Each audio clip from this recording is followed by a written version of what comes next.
Hi guys, it's Kelly here, and I am back with another video. Today we are going to be looking at doing some watercoloring with our Distress Oxides. We're going to look at what happens when we have muddy colors like this piece here and how we can turn them into brighter pieces with not only our application technique, but then later on in the video, I'll show you how to fix pieces like that where maybe your colors got muddy to begin with.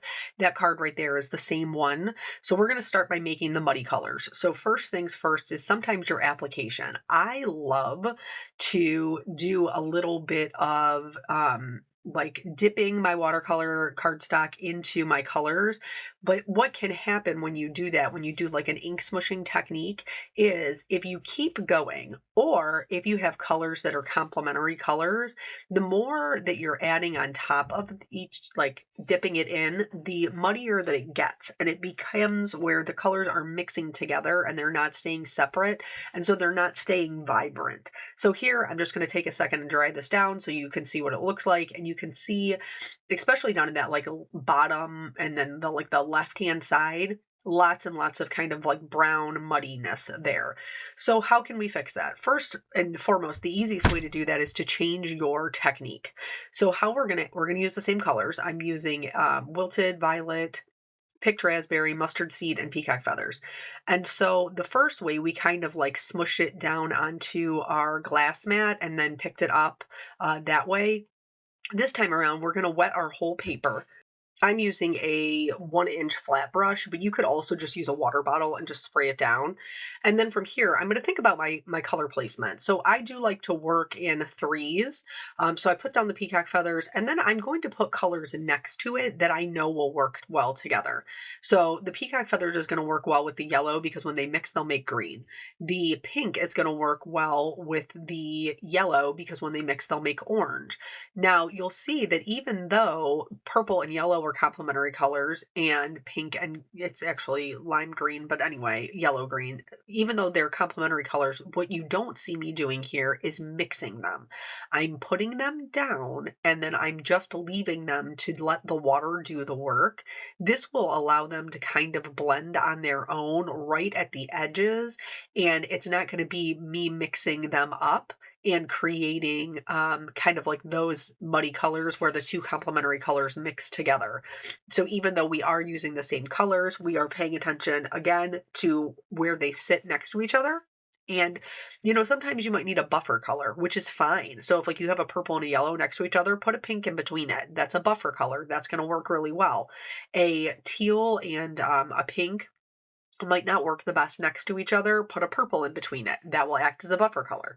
So don't be afraid. Here, I'm just showing you how I'm going to make a mess because I didn't want to clean up my colors. So I went to go stamp this. I like treated with my anti-static tool, and then I went to go stamp it with my Brilliant White pigment ink because I wanted to heat emboss them. And then you can watch me absolutely flip this cup over and make a total disaster. So anywho, I had to clean up that. I should have just done it from the beginning, but I was trying to salvage the color that I already had there because I'm a cheap chicken. You guys know that. So anyway, I did stamp it twice with some white pigment ink, and now I am going to sprinkle on some white detail embossing powder, and then I will heat set this until it is smooth. I am going to go back in and do a little bit of detail work to help add some more definition to my flowers. Distress Oxides they dry back softer because they have that pigment property, and so sometimes it can be a little bit harder to get depth with them.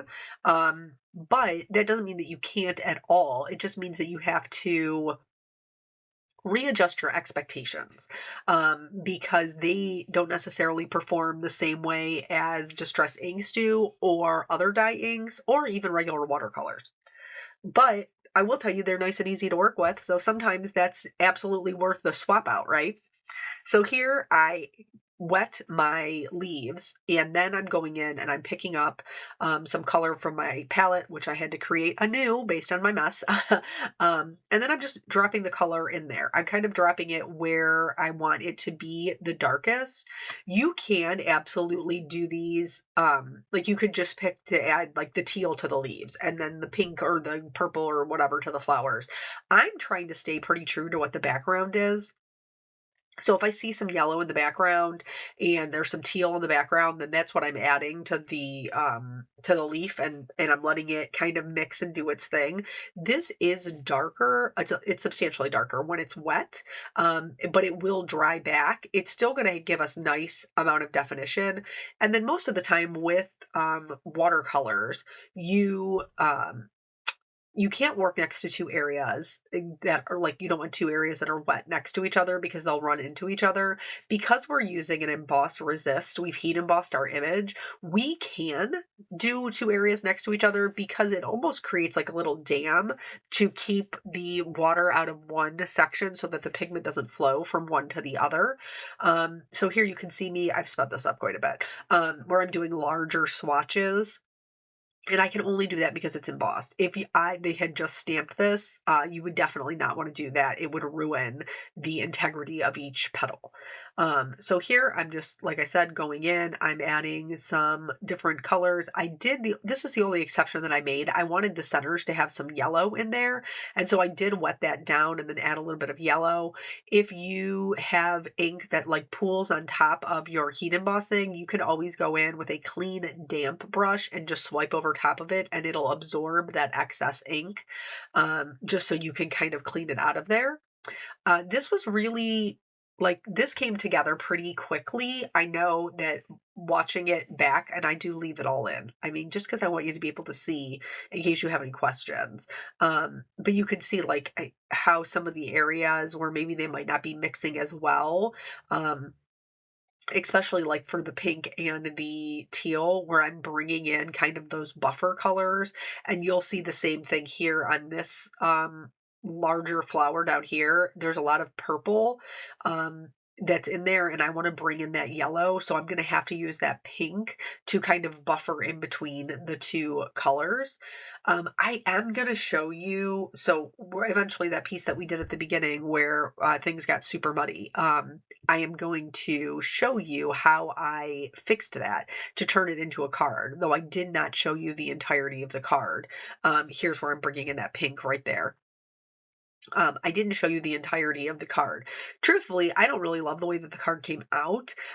It's not terrible, but it's not my favorite. I wish that I would have white heat embossed it just like I did this one, so that you could have, had like a true apples to apples comparison. But I don't know. Sometimes, I don't, you guys can tell me, like sometimes you want something different or you want something that looks different. And sometimes I think I get a little too far outside my, like I just get a little too far out in left field. And then by the time I realized I needed to rein myself back in, like what's done is done. So all of that to say, like experimenting is super important, and I wouldn't know the next time if I hadn't done it the first time. So it's not a fail. Those cards, like that's just not my favorite card, and that's fine. I make cards sometimes that are not my favorite card. They can't all be the favorite. You know what I'm saying? So here we're just finishing up, and then this is the one that has like the yellow and then the purple, that bottom leaf there.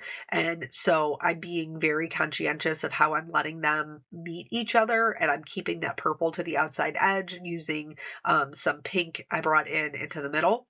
And then here, this is how we're going to fix this muddy one. This only works with Distress Oxides. Okay. If you have a Distress ink background, you can also fix it, but it has to be with Distress Oxides. Why Distress Oxides? Because Distress Oxides with the pigment properties, they sit on top of each other. So they don't mix with their base layer. They sit on top of it. So here, how I'm going to fix it is I'm going to add the colors right over top of the most dominant color on the bottom. So purple and then pink, and then, but see, remember, I'm applying them in the same way that we talked about next to colors that I know will work well. So I'm using the yellow next to the pink next to the purple, and then the yellow next to the teal. I am going to kind of mix up the teal a little bit. This is not going to be as vibrant as our other piece is, but that's because, first of all, this has two layers of color on it. So it is going to be a little bit less transparent, a little bit more opaque.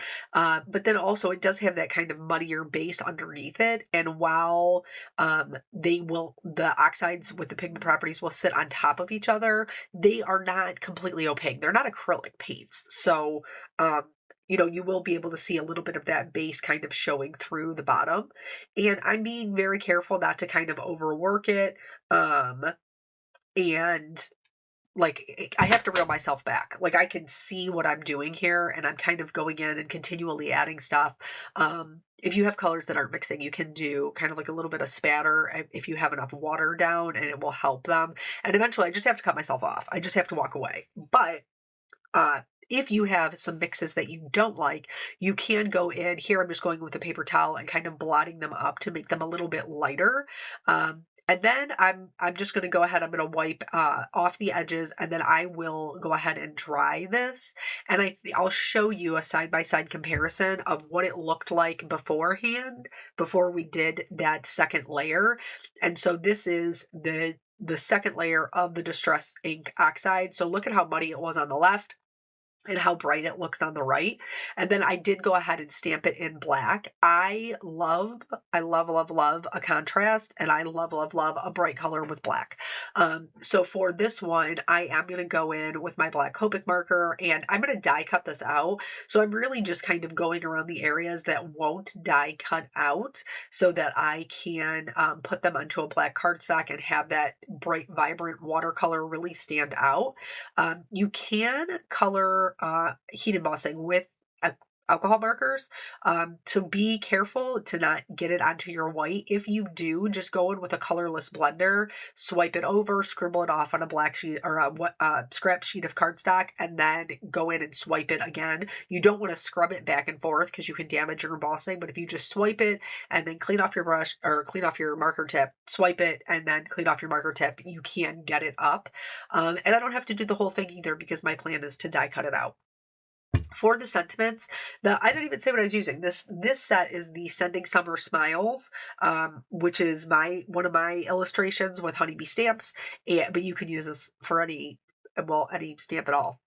I just prefer florals. So I stamped one of the sentiments in black on white, and then I'm going to do the other one on black and white, and I'm doing this the same way that I did the heat embossing before. Treat it with your anti-static tool, stamp it twice in white pigment ink, and then use a white detail embossing powder.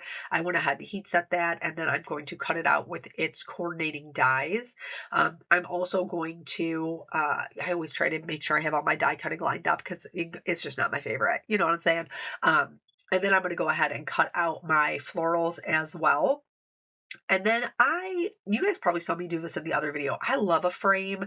It didn't occur to me until I was taking my pictures that like the last time I used this set, I did the same thing where I framed it in. I can't help it. I'm just doing 1/4 of an inch, and I'm using a T-square ruler to do it with my white gel pen. And then here is that kind of bright, vibrant watercolor, which again, it does not take a lot of effort. You just put some colors down, and you could even do a second layer if you wanted to make it a little bit like the colors a little bit deeper instead of going in and watercoloring individually how I did, because ultimately like it does dry back so soft.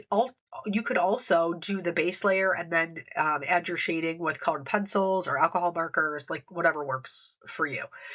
So here, this one just says, hello, hope your day is, what does it say? Hope your day is bright and beautiful. That's what it is.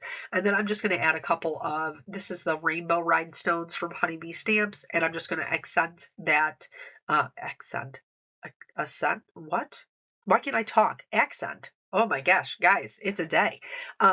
Accent the sentiment. And then I did go in and add some clear wink of Stella. This can reactivate your Distress Oxide, so you want to make sure that you're swiping in the direction that the petal is shaped.